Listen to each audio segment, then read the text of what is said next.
From geography to history, plants and animals, science, and so much more, this is Mike Butler, and welcome to This Day's Trivia from Bison Podcasts.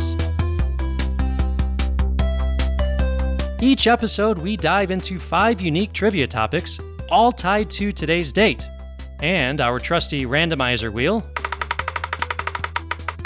will pick one of those topics for the episode.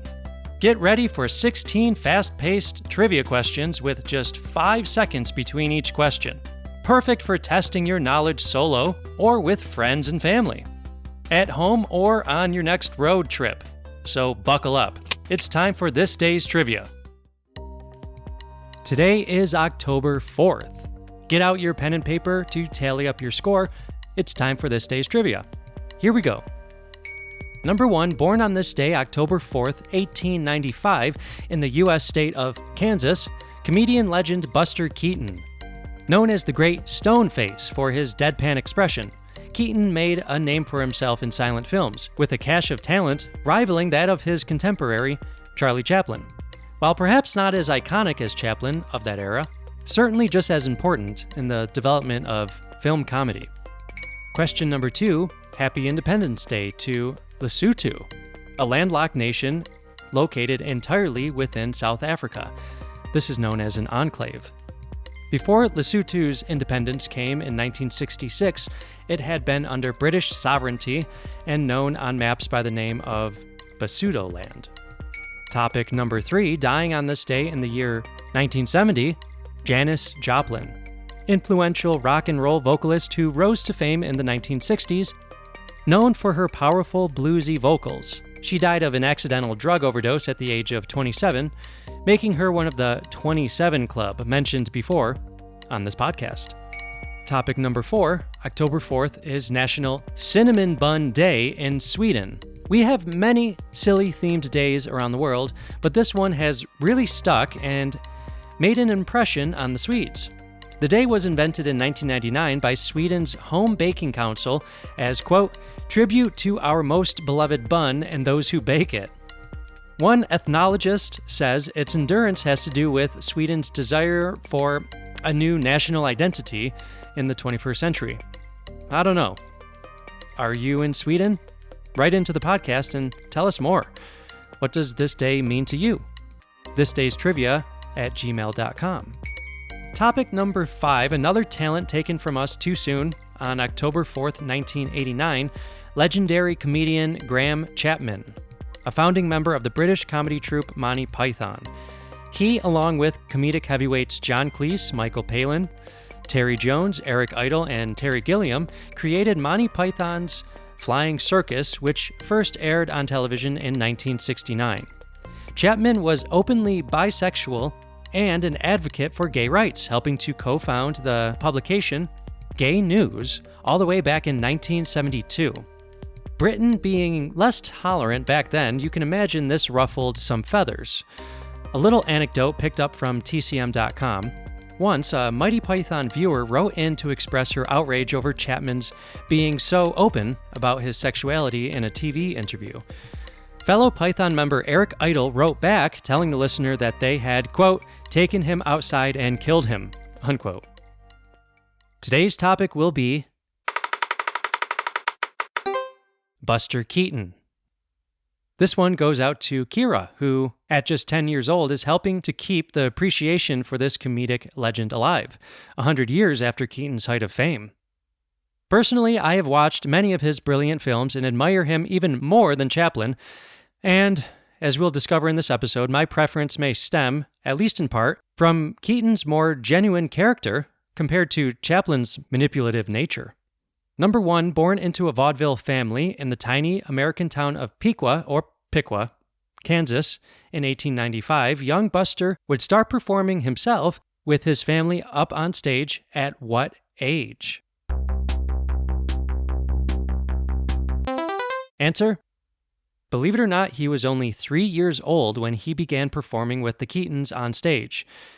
He would also begin to develop his iconic deadpan expression in those early days, one of the features that would set him apart from his contemporaries during his silent film career. Question number 2, true or false? Legend has it Buster Keaton, born Joseph Frank Keaton IV, got the nickname Buster due to his strong attachment as a young boy to his favorite toy that wasn't a toy at all, but rather a dustbuster handheld vacuum cleaner. Answer: false. Although the real legend seems almost just as far-fetched. According to the story, he earned the name of Buster when he was just 18 months old. After falling down a flight of stairs, magician Harry Houdini scoops up young Keaton and says to the boy's parents, quote, "That was a real buster." The Dust Buster vacuum wouldn't appear until 1979. Question number 3, in 1907, Keaton spent many of his childhood summers in Muskegon, Michigan, where Buster's father, Joe, helped put together what group of theatrical and vaudeville performers? Answer: this group was known originally by the name Artists Colony Club and eventually went by the name Actors Colony. Question number 4. As a boy on stage, Buster would be tossed around, knocked about from stage left to stage right, and put through a slew of physical tests of endurance that would most definitely be considered child abuse by today's standards. But his own endurance most definitely shaped his acting career. His first film, The Butcher Boy, in 1917, had Keaton being subjected to all sorts of bodily damage, including being submerged in molasses and being bitten by a dog. The Butcher Boy starred what other famous silent film comedian whose career was cut short due to a scandal involving the death of fellow actor Virginia Rappe in 1921? Answer: Roscoe Fatty Arbuckle. Interestingly enough, Fatty Arbuckle was also born in Kansas, in the town of Smith Center. And in case you're wondering, this career-destroying murder case found Arbuckle not guilty of the crime. Question number 5. After working closely with Arbuckle for a couple years, Keaton ventured out on his own in 1920 with a series of his own two-reelers, including The Playhouse and Cops. In what year would we see Keaton's first full-length feature over which he had artistic control? Answer: 1923, with the movie 3 Ages. Although before this, he did have a starring role in Herbert Blanche's 1920 film The Saphead.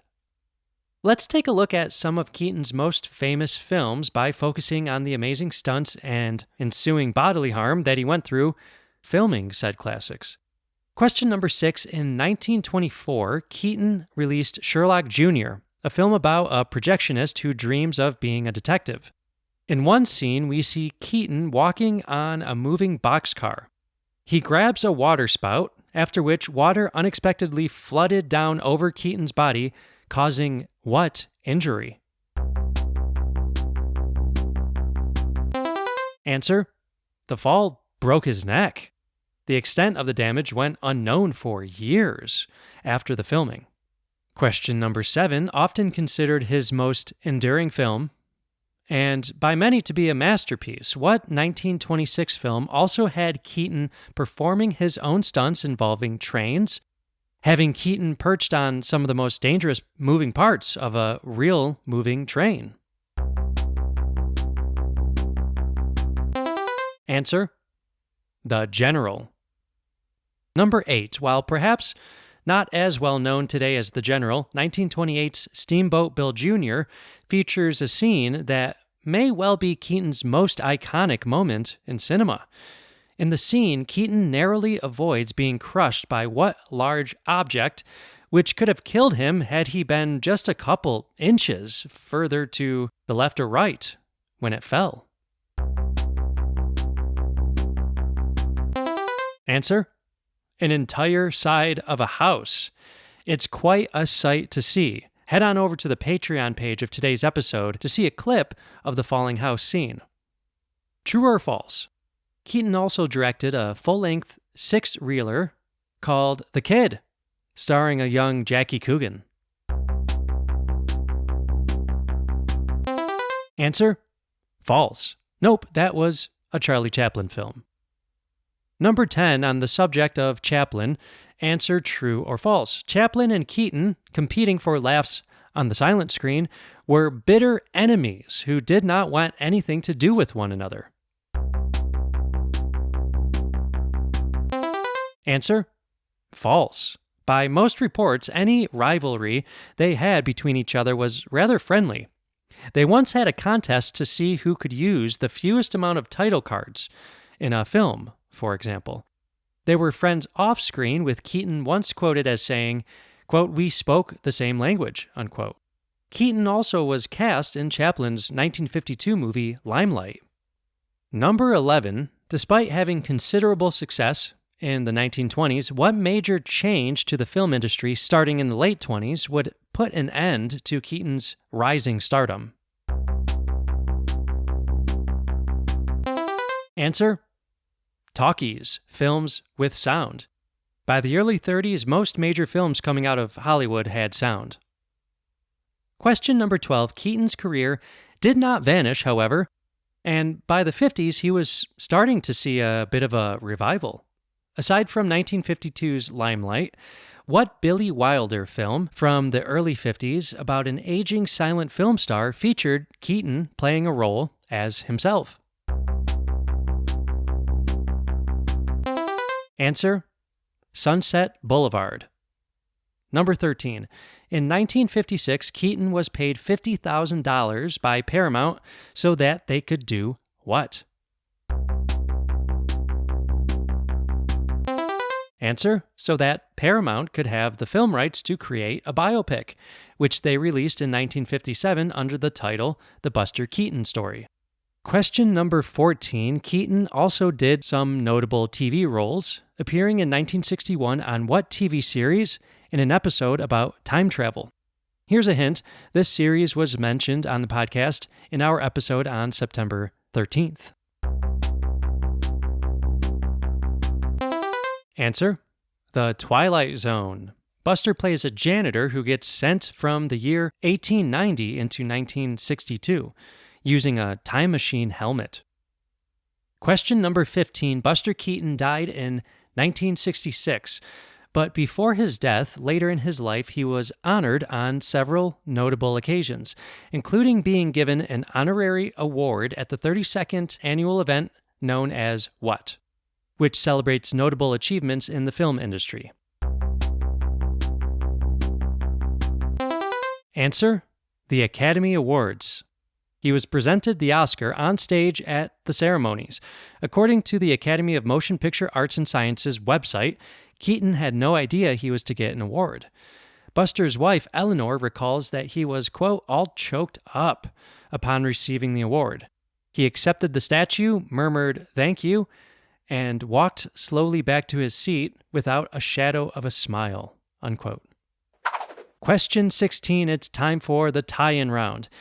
We need to tie in our last episode's topic to today's. Buster traveled all over the country in the first decade of the 20th century. In 1905, he appeared at Keith's Theater, being billed as Buster the Midget.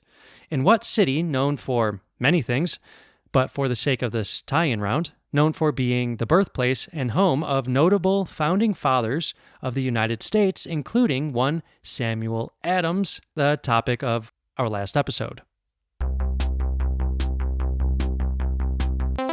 Answer: Boston, Massachusetts. His family would dress up poor little Buster as a grown man, going as far as giving him fake facial hair and a cigar to chew on. Links to online scrapbooks of images and newspaper clippings from Keaton's life can be found on the Patreon page, patreon.com/Bison Podcast Studios. That'll do it for today. Just as a reminder to all of our listeners whose first language isn't English, reach out at thisdaystrivia@gmail.com if you would like an audio transcript of this episode. You can also go to patreon.com/Bison Podcast Studios for lots of content, including all the audio transcripts and episodes of the English Sessions, my podcast for learning English. Head on over to www.englishsessionswithmike.com as well for even more English learning content. How'd you do? Write into the podcast to tell us your score. Or if you have any suggestions, thisdaystrivia@gmail.com. That's thisdaystrivia@gmail.com. That's all we have for today, but make sure to tune in every Monday, Wednesday, Friday for new episodes and new topics. Interested in ad-free episodes, bonus content, transcripts, and my sources for deeper dives into the topics? Looking for archived material from my previous podcasts, Get the Word, and the English sessions? Go over to patreon.com/Bison Podcast Studios and give us just $1 single for all of it. Patreon.com/Bison Podcast Studios. That's patreon.com/Bison Podcast Studios. Until next time, this is Mike signing off.